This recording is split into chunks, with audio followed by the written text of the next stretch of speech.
Hello guys, I am Monika Singh and welcome back to target for IQ. तो चलिए आज आपके लिए मोस्ट इंपॉर्टेंट टॉपिक हम लेके आए हैं जो आपके लिए एक जनरल नॉलेज के लिए भी वैसे भी बहुत ही ज़्यादा इंपॉर्टेंट है। ठीक है, तो एनजीटी आज मैं आपको पढ़ाऊंगी। एनजीटी बोले तो नेशनल ग्रीन ट्रिब्यूनल। ठीक है, तो इसके बारे में मेन इसेंशियल एलिमेंट्स जो मेन टॉपिक है जो आपको पता होने चाहिए वो मैंने आपके सामने लिखे हैं, उसको मैं आपको एक्सप्लेन करते हुए बताऊंगी। ओके, चलिए स्टार्ट करते हैं बिना टाइम वेस्ट किए। एनजीटी के बारे में बात करेंगे। एनजीटी जब भी आप कोई एक्ट कोई भी चीज़ पढ़ते हैं तो सबसे पहले बात आती है कि इसका अस्तित्व कब से आया, ये इस्टेब्लिश कब से हुआ। ठीक है, तो सबसे पहले एनजीटी यानी कि नेशनल ग्रीन ट्रिब्यूनल के बारे में बात करते हैं। तो इसका इस्टेब्लिशमेंट कब हुआ उसके बारे में देखेंगे। देखिएगा, एनजीटी की बात करते हैं तो ये इस्टेब्लिश हुआ था हमारा 18/10/2010 यानी कि 18/10/2010 को ये क्या हुआ था आपका, ये आपका इस्टेब्लिश हुआ था, ये स्थापित किया गया था। ठीक है, ये वाली बात हो गई। उसके बाद हम बात करते हैं जो ये एनजीटी आया, जो नेशनल ग्रीन ट्रिब्यूनल आया वो किस एक्ट से सेटअप किया गया था उसको देखेंगे। तो ये सेटअप किया गया था हमारा एनजीटी एक्ट था 2010 का। ठीक है, एनजीटी एक्ट के थ्रू ये इसको दोनों ही क्वेश्चंस बनते हैं, तो ध्यान रखेंगे। एनजीटी जो है आपका उसको सेटअप किया गया था, एनजीटी एक्ट 2010 से ही इसको सेटअप किया गया था। ओके, एक क्वेश्चन उठता है आपका, कोई एजेंसी दे दी जाती है, कोई बॉडी दे दी जाती है, पूछा जाता है कि क्या ये स्टैट्यूटरी बॉडी है चाहे क्या ये कॉन्स्टिट्यूशनल बॉडी है। देखिएगा, पहले तो दोनों का अंतर आपको पता होना चाहिए कि what is the statutory body and what is the constitutional body.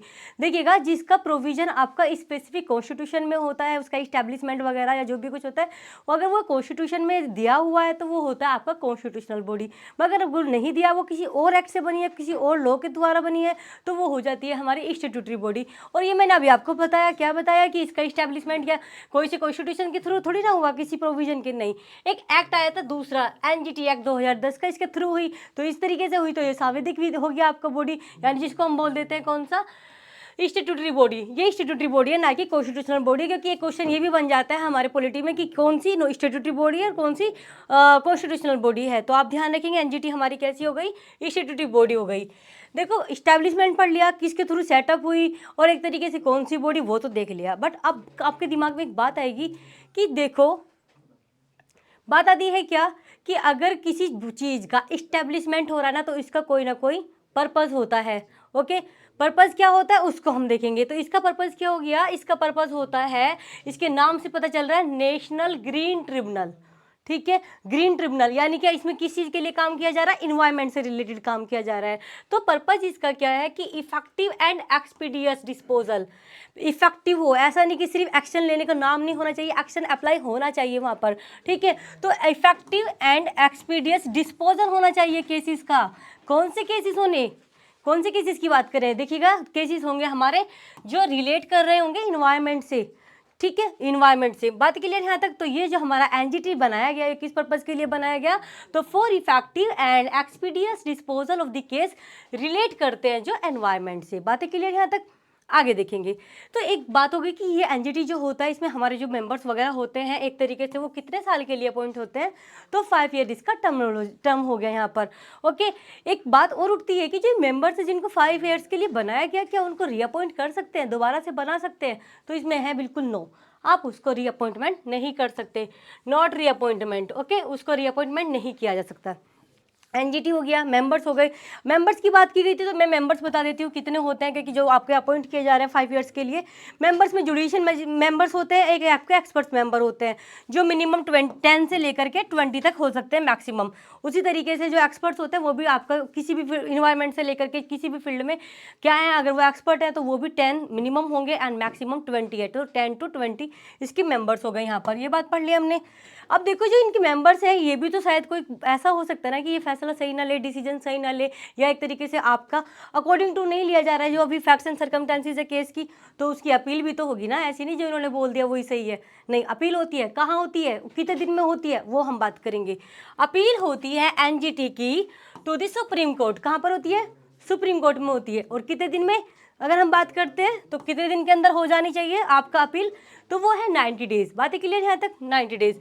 और इसका हेड क्वार्टर कहाँ पर है, तो दिल्ली में इसका हेड क्वार्टर है। बातें क्लियर, आगे देखेंगे। नेक्स्ट बात, आपको मैंने सारी मेन पॉइंट्स बढ़ा दिया, establishment, setup, power, functions, body कैसी है ये बता दिया।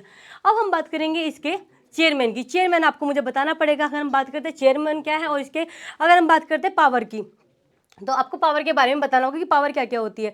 तो अगर हम बात करते हैं चेयरमैन की, तो चेयरमैन होंगे आपके कौन, प्रकाश श्रीवास्तव। कौन है आपके यहाँ पर, बात करते हैं प्रकाश श्रीवास्तव, ठीक है, ये जस्टिस है हमारे, ठीक है। और अगर हम बात करते हैं प्रकाश श्रीवास्तव चेयरमैन हो गए फिलहाल अभी एनजीटी के जो हैं, आपको रिसेंट पता होनी चाहिए बातें, ठीक है, प्रकाश श्रीवास्तव। अगर बात करें पावर की, तो पावर है इसका, देखिएगा, एनफोर्समेंट कराएंगे ये हमारे उन लीगल राइट्स का जो रिलेट करते हैं टू इन्वायरमेंट। किससे रिलेट करेंगे, इन्वायरमेंट से रिलेट करने वाले सभी राइट्स को ये एनफोर्समेंट कराती है एनजीटी। और जो कोई पीड़ित है उसको क्या दिलाएगी, रिलीफ दिलाएगी। तो यहाँ पर गिविंग रिलीफ का भी काम ये करती है।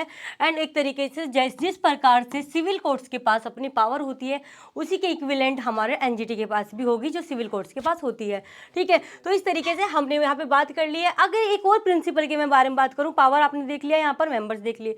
अब मैं आपको एक बात और बताने जा रही हूँ। एक सिद्धांत आता है पोल्यूटर पेज। पोल्यूटर पेज सिद्धांत का क्या मतलब होता है, हम पढ़ते भी हैं इसका। पोल्यूटर पेज का मतलब होता है कि जो पोल्यूशन कर रहा वो पे करेगा, ओके। जिसने गंदा किया है उसको साफ करने के लिए क्या करना पड़ेगा, पेमेंट करना पड़ेगा। तो इसीलिए एनजीटी इसी प्रिंसिपल पे बेस है। पोल्यूटर पेज जिसने किया उसी को उसको सही कराना पड़ेगा, कंपनसेट उसको देना पड़ेगा, ठीक है।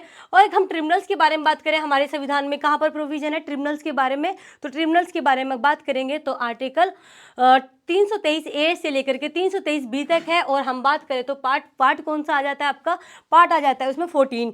और ये इंसर्ट कब से हुआ था, 14A, ये आपका 42वें संविधान संशोधन से हुआ था, 42nd अमेंडमेंट से ये किया गया था, ठीक है। तो पार्ट 14A एंड आपका आर्टिकल 323A से लेकर के 323B वैसे भी आपका पीटी के लिए इंपॉर्टेंट है। तो चलिएगा, आपको मैंने इस एनजीटी के बारे में मेन पॉइंट बता दिए हैं, आप इसको अच्छे से देखिएगा, चाहे तो शॉर्ट नोट्स भी बना सकते हैं, ठीक है। तो ये आपका टॉपिक आज का कंप्लीट होता है। ये एक रैपिड रिवीजन है जिसमें हम मेन टॉपिक आपको कराएंगे जो आपके जीएस के लिए वैसे भी इंपॉर्टेंट है और आपको जनरल नॉलेज के बारे में भी पता होना चाहिए, ठीक है। तो ये कंप्लीट होता है आपका। Thank you so much.